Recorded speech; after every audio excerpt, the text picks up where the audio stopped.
Emmanuel, and Means God with us, right? yeah, God. So my story, during my years growing up, I was living in Santee, and my mom and dad, they tried to do the best they could to raise us.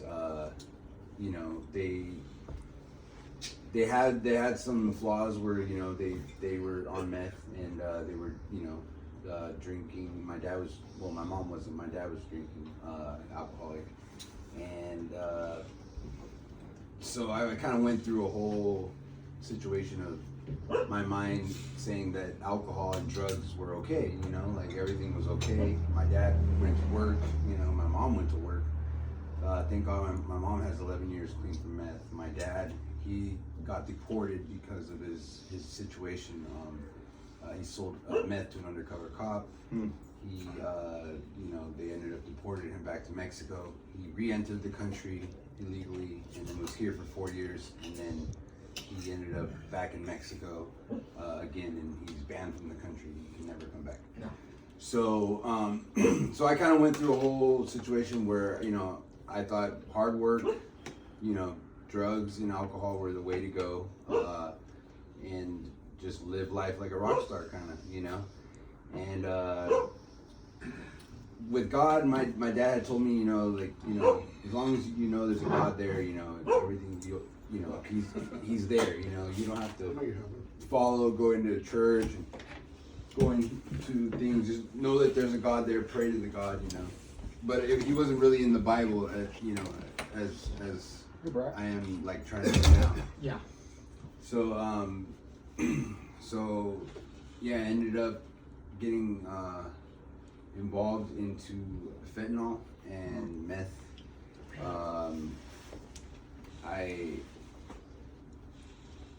I ended up losing a lot in my life, and mainly my dad, because he got deported.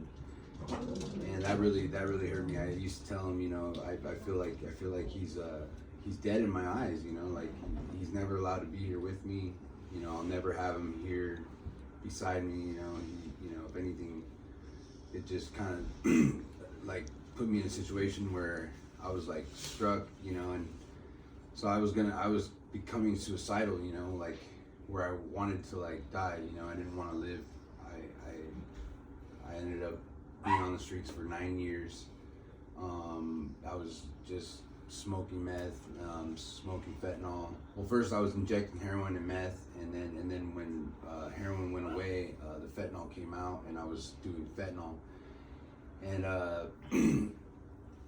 so I just ran them up for 9 to 10 years of my life, just on the streets. And so I got sent to rehab in Mexico by my dad. Well, the first time I was willing to go, it was a rehab down there, and I was like 23, I want to say, where I'm 34 now. So I was 23 when he tried sending me the first time. I went there for 6 months. And that's where I really got to meet God. That's where I really got to. Every day it was like we woke up, we went straight down to prayer, and we got on our knees at 6 a.m. and we surrendered to God. We prayed to God. They bumped the music. I'm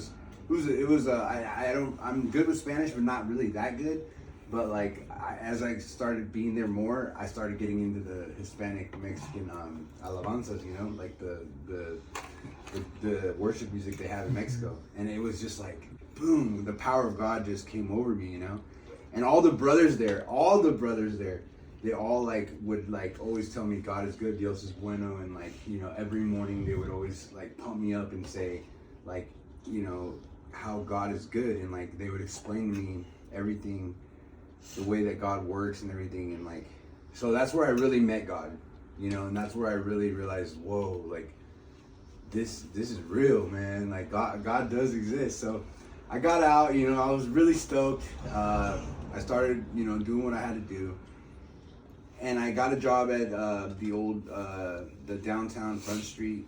It's like a hotel, and I was doing good for like a good maybe year. And sure enough, I ended up working graveyard for them, and I ended up.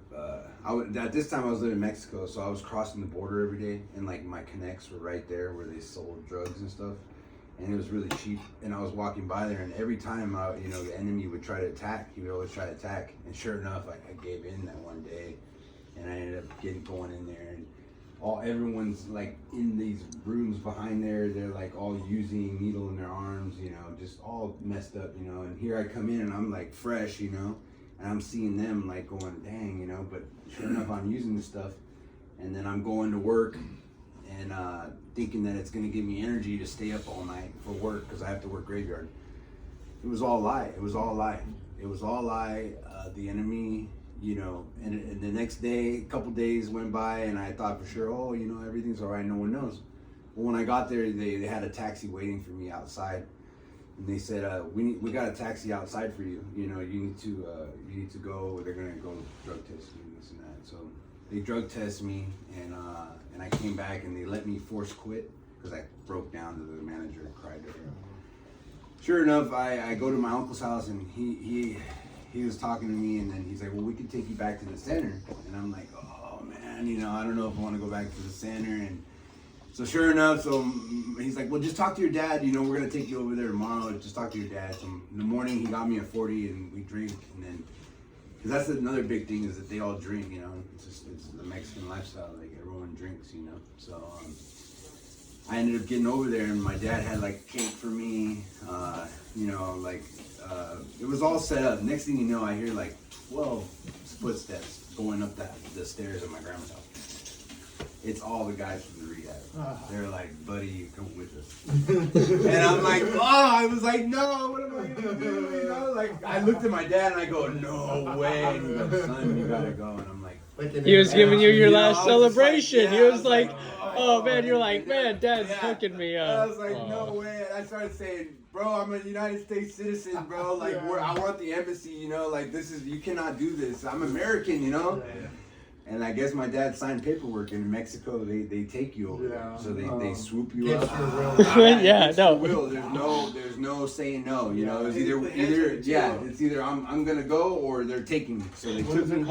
It's called Refugio Emmanuel. Wow. Yeah, it's actually intense because it's from God because my name, My uncle had looked for the right place because down there in Mexico they have some rehabs that will beat you up, they'll mistreat you, So he looked for one.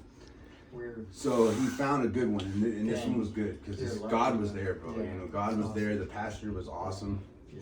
And so boom, they took me again. And so I went, and this time my dad said, I'm gonna put you a year, and I said, what? A year in this place, man. I mean, bro, you go in the detox. And there's only like 8 beds. The first time I got my first bed, this time God was punishing me, bro. He didn't let me get a bed right away. He said, no, you're on the floor, bro. Yeah. So I had to work my way up to a bed, bro, okay? He's like,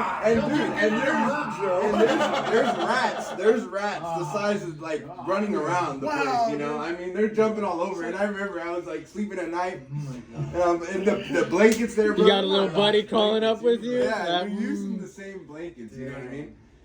So I worked my way up to a bed, and I'm like, well, I guess I'm gonna be here, a year or whatever. But at least it's better than jail. It's better than county. I have my dad. He's gonna come visit me. My dad wouldn't come for like 3 more months. The pastor says specifically, don't come visit him early. Let him get his stuff situated, and then you come visit him. So I did the year there. I got out, and I did good for a while. I got my guard card. I was working security. And I got involved with a girl, and I had like 4 kids, and I thought everything was going good, and then sure enough, I ended up relapsing. I lost my apartment. I got evicted from it. I lost my brand new car that I just got. I worked my way up to. I lost everything. Everything was gone. She left. Everything was gone. I said, I'm done with life. I can't make this. I'm gonna go back to the streets. So I went back to the streets for another 4 years or something like that. And I used to live right by San Isidro. So it was like, I used to cross the border every day, that's because it's cheaper in Mexico for the drugs and stuff. Sure. So I used to just cross the border every day, and I used to be like homeless around there. No shower, nothing. All I cared about was how I was gonna get that drug to not feel sick. And so, what's intense though, brothers, is the whole time. This time was so different, bro. I heard God's voice. I heard God's voice talking to me, bro. Like, and I would say, God, what do you want me to do? Yeah, I know. And he just like looking at me like, my son, you know, what are you doing, you know? And I'm like, all right, well, I'm gonna make this my last day. Just show me a sign or something. Give me a sign or something. And sure enough, bro, I go around to the Connect's house, and all my little buddies were all picking up from there. And he goes, hey man, you know there's a missing sign out for you. And I said, missing sign? Nah. And he goes, bro, your picture is all over around downtown, around everywhere. And I said, oh shit. So I said, no, I don't believe it. And here I'm all at a good one, and I go running over to the Burger King. Sure enough, there's a sign with my picture all messed up, and it's saying missing call, blah, blah, blah. And I look at it, and I'm going, that's not my mom's phone number. This is a lie, blah, blah, blah. You guys are after me. Someone's after me. I started tripping out thinking people are after me. But the sheriffs told my mom not to put her number because to put this number instead, you know? And so I ended up getting a hold of my mom, and she goes, yeah, you know, you've been missing, you know, we haven't heard from you. You know, it's been like months. Usually I call her like once in a while. And I was like, wow, God, wow, you know? And so sure enough, I said, God, all right, I'm going to make this my last day. And I told all my little friends there, you know, goodbye or whatever. I thought they were my friends or whatever. And the next day I ended up going to my sister's house, and I got into a program. And that was 2 years ago. And so I started, you know, following the right way and just getting around godly people and everything. And I got into NA. I got into AA. I ran into my buddy Jeff. He was in the program with me too. So that was adventurous, and it's just been an adventure, you know. I did have a relapse. 11 months ago. I had a relapse, and I had to go to rehab called Casa Rafael, which is really good rehab. My grandma. I was staying at my grandma's house. Yeah, in Vista. I was staying at my grandma's house, and it's the holidays. I don't know what it is, but it's also the enemy. You know, I feel like I lacked on my Christian music. That's another thing that's been helping me out is my worship music. Every morning I wake up, I put my worship music on and I surrender to God. And it's right when I walk out of right when I get out of bed, I turn to YouTube and I find my favorite worship song and I put it on and I put it right next to me, bro. And that right there just boom, it just relieves my whole entire day, bro. Like next thing you know, I'm just living it, and so I'm doing amazing, and basically, the 14th of February, I'll have a year clean of fentanyl and meth. Thanks to Jesus. Thanks to God. I got my family back. And you got a girlfriend too? And I got a beautiful girlfriend now that I'm gonna ask to marry me when I have my year, which is on February 14th. We're going to wedding. We're going ring shopping. And it's all from God, bro. Dang, dude. She was my friend for 2 years. Careful not to show this video to your girlfriend. Okay, careful not to show this video to your girlfriend real quick. Just want to make sure I have that recording still. So. So she was with me for 2 years, and so it's been amazing. You know, like we were friends for 2 years, and at first she didn't want to like go on a date with me. You know, she wanted to take it like slowly and stuff, and and I prayed for it, and God gave it to me, you know, because I didn't believe it. You know, the enemy tried to throw lies all the time. Yeah. You know, but God, I understand that everything is on God's time. Yeah. You know, it's not when we want. Yeah. You know, our desperation is always like kicking in, like, oh my God, you know, like anxious feeling of like, I want this, I want that, I want this. No, it's like, that's from the enemy. So God is gonna let your, you know, things happen. Yes. Gradually. Yes. You know? So. It's the refiner's fire deal, right? Yeah. And she's read the whole Bible. I haven't. So so when we go read together, it's like when we're reading, it's so beautiful because like she's able to like help me read it. You know, it's neat. It's neat. It's really enjoying. And that's awesome. That's awesome. Yeah. It's awesome that she's a strong Christian woman. Yeah, for sure. Yeah, that's awesome. Let me ask you this: have you ever been baptized then? Yeah, I've been baptized, but have you been baptized in a not version? since. You got to know? get I baptized. probably, yeah, I think they do on because Wednesday. I got Wednesday baptized. nights. They do it Wednesday nights. I think so. They're gonna Alright. have one coming up. All right, yeah, Yes, yeah, sir. yeah. All right, yeah, I should just to get reclaimed. I don't so. know. What do you guys think? Because I every mean, time I've got baptized, when you were I've always baptized, been like, were you small or what? no, I was a little older, but I always felt like I was always letting the enemy tell me lies, and I was like just like laughing at You the rededicate situation. yourself. Yeah, I mean, you know. yeah. If you've been Like I baptized was there once, and I was like, oh. you know, I was like these guys, you know, like they're baptizing me, but like I'm You know, probably if gonna get high you here if you pretty soon, actually you know? were immersed, Like, I feel like this you would don't be need the to do time, it more you than know? once, so you're good. I mean, my opinion on it Yeah. is You don't your need to be baptized. opinion is like, do you feel like if you baptize yourself again, like, are you re-anointing yourself with God, or are you just doing it just because you want that intentionality of like, I'm dedicating my life to Jesus now as an older individual, now that I have more cognitive thought and choice, I can then now be like, yes, I truly trust God with Yeah. everything. It's like, that's why I would say that's the what I'm reasons saying. to Yeah, that's what I'm saying rebaptize, now. but like if you've already been like, yeah, I've baptized myself, I have that strong conviction in Christ, is like, then there's not really a need, but it's, you know, my opinion. I Nice. thought you were Yeah. saying there's- you were yeah, yeah. little. There's If a you were difference small like a between baby, I would say baptism do and that. rededicating.